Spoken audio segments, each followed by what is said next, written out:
మహిమ ఘనత కలుగును గాక. ఆమేన్. ప్రభు రక్షకుడైన యేసుక్రీస్తు వారు కృప తోడుగా ఉండును గాక. ఆమేన్. దైవ భక్తి గలవారమని చెప్పుకొనుచు తగినట్లు నడవాలి. దైవ భక్తి గలవారమని చెప్పుకుంటేనే కాదు, దానికి తరిపాటగా మనం నడవాలి. తీమోతికి రాసిన పత్రిక 2వ అధ్యాయము 10వ వచనాన్ని చదువుతున్నాను. 2:10. దైవభక్తి గలవారమని చెప్పుకొను స్త్రీలకు తగినట్లుగా సత్క్రియలు చేత తమను తాము అలంకరించుకొనవలెను.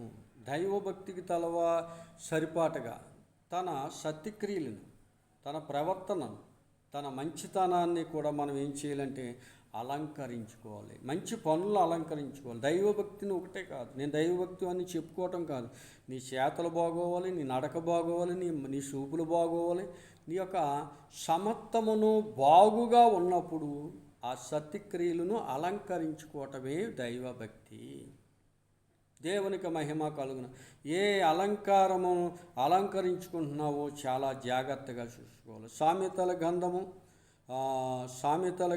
31వ అధ్యాయాన్ని నేను చదువుతూ ఉన్నాను.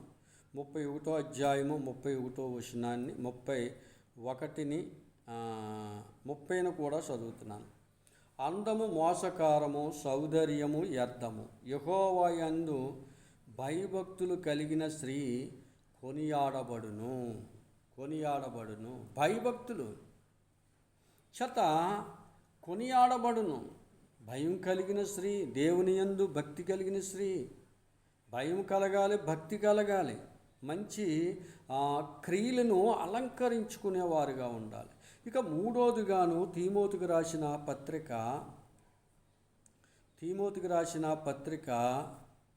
మొదటి పత్రిక 5వ అధ్యాయము 6, 7, 8 వచనాలు చదువుకున్నాం. దేవునికి మహిమ కలుగును గాక. 5వ అధ్యాయము తీమోతికి రాసిన మొదటి పత్రిక 5వ అధ్యాయము 6, 7, 8 వచనాలు. దేవునికి మహిమ కలుగునుగా. సుఖభోగముల యందు ప్రవర్తించినది బ్రతుకు నుండి సచ్చినిదై ఉండును. వారు నిందారహితులై ఉండునట్లు ఇలాగూ ఆజ్ఞాపించుము. ఎవడైనాను స్వక్రియలను విశ్వాసముగా తన ఇంటి వారిని సంరక్షింపకపోయిన ఎడలవాడు విశ్వాస త్యాగము చేసినవాడై విశ్వాసి కన్నా చెడ్డవాడయ్యుండును. దేవునికి మహిమ. ఈ పై వచనం నుంచి సుఖభోగముల యందు ప్రవర్తించినది బ్రతుకు చుండియు సచ్చినదై ఉండు. మంచి ప్రవర్తన కలిగిన వారై ఉండాలి. ఈ ఒక వచనాన్ని మనం జ్ఞాపకం చేసుకుంటే ప్రియులరా, దేవుని కృప, దేవుని యొక్క శక్తి. సుఖభోగముల యందు ప్రవర్తించినది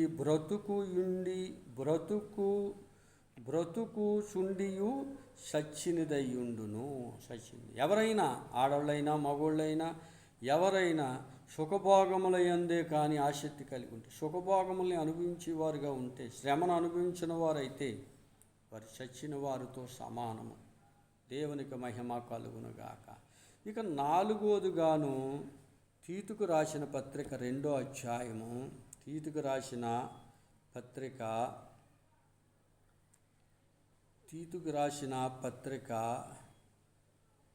2వ అధ్యాయము 14వ వచనాన్ని చదువుతున్నాను. 14వ వచనాన్ని. ఆయన సమస్తమైన దుర్నీతి నుండి మనలను విమోచించి సత్క్రియల యందు ఆసక్తి గల ప్రజలను తన కోసము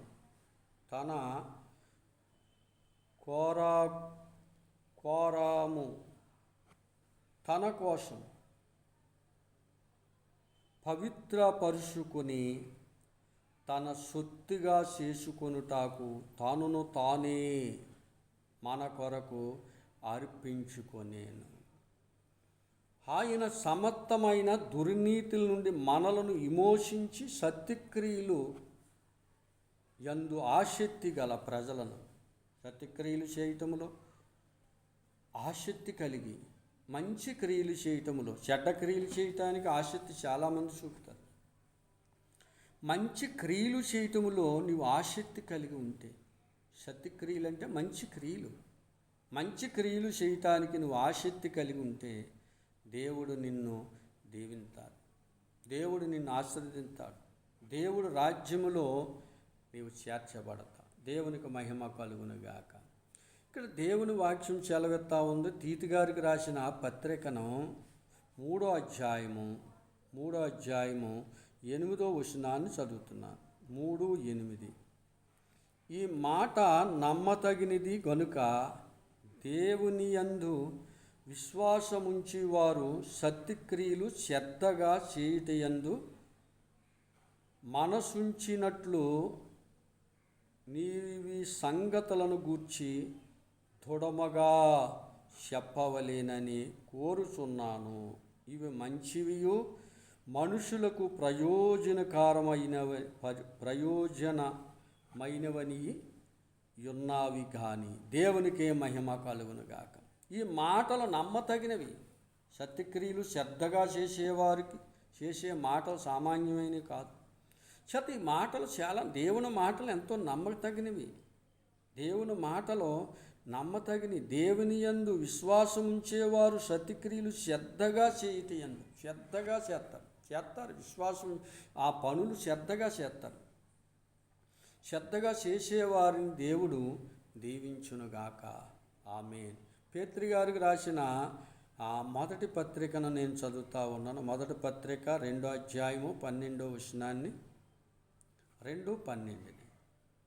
అన్యజనులు మిమ్మలను ఏ విషయములోనూ దుర్మార్గులని దూషింతురో ఆ విషయములో వారు మీ సత్యక్రియలను చూసి వాటిని బట్టి దర్శన దినమున దేవుని మహిమపరిచినట్లు వారి మధ్య మంచి ప్రవర్తన గలవారై ఉండవలేనని మిమ్మలను బ్రతిమాలుకొనుచున్నాను. అన్యజనులకి మీరు దొరికిపోకు. మీ సత్యక్రియలు బాగోవాలి. మిమ్మల్ని చూస్తారో, ప్రజలందరూ కూడా మిమ్మల్ని చూస్తారు. వీళ్ళ దేవుణ్ణి నమ్మారంట, వీళ్ళ పనులు ఎలాగున్నాయి, వీళ్ళ సత్యక్రియలు ఎలాగున్నాయి, వీళ్ళ నడక ఎలాగుంది, వీళ్ళ పడక ఎలాగున్నాయి, వీళ్ళ మాటలు ఎలాగున్నాయి, బూతులు ఎలాగున్నాయి.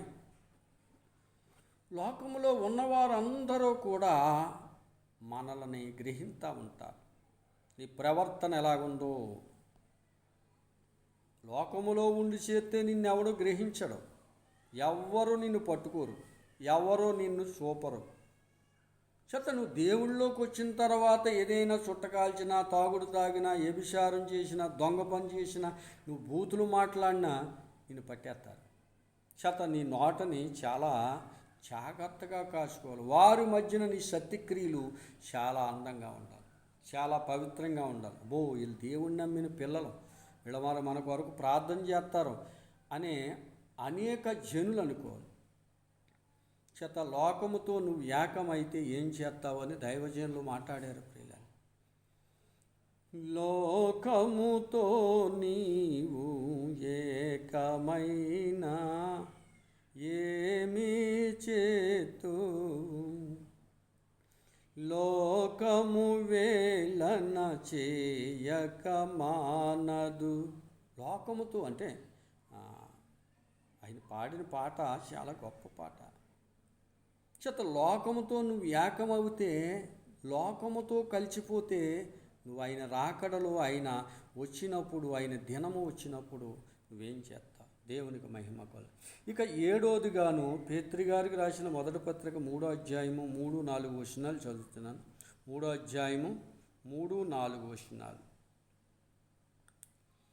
జడలో అల్లుకొనుటయు, బంగారం నగలు పెట్టుకొనుటయు, వస్త్రములు కొనుటయును, ఎలుపటి అలంకారము నీకు అలంకారముగా ఉండక సాధువైనట్లియు ముదువైన గుణమును అలంకారము గల మీ హృదయపు అంతరంగ స్వభావము మీకు అలంకారముగా ఉండవలెను. అది దేవుని దృష్టికి మిగుల ఇలువుగలది. దేవునికి సాధువైనట్టియు ముదువైనట్టియునైన గుణము. సాధువుగా ఉండాలి, ముదువుగా ఉండాలి,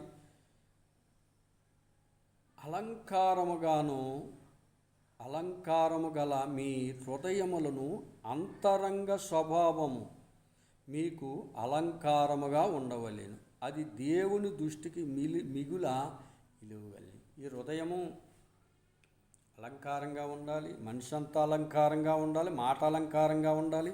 మంచి దేవుని దృష్టికి మంచి యోగ్యుడు, మంచి బలి నమ్మకము అయిన కుమారుడు అనిపించుకునేట్లాగా నేను ఉండాలి. మంచి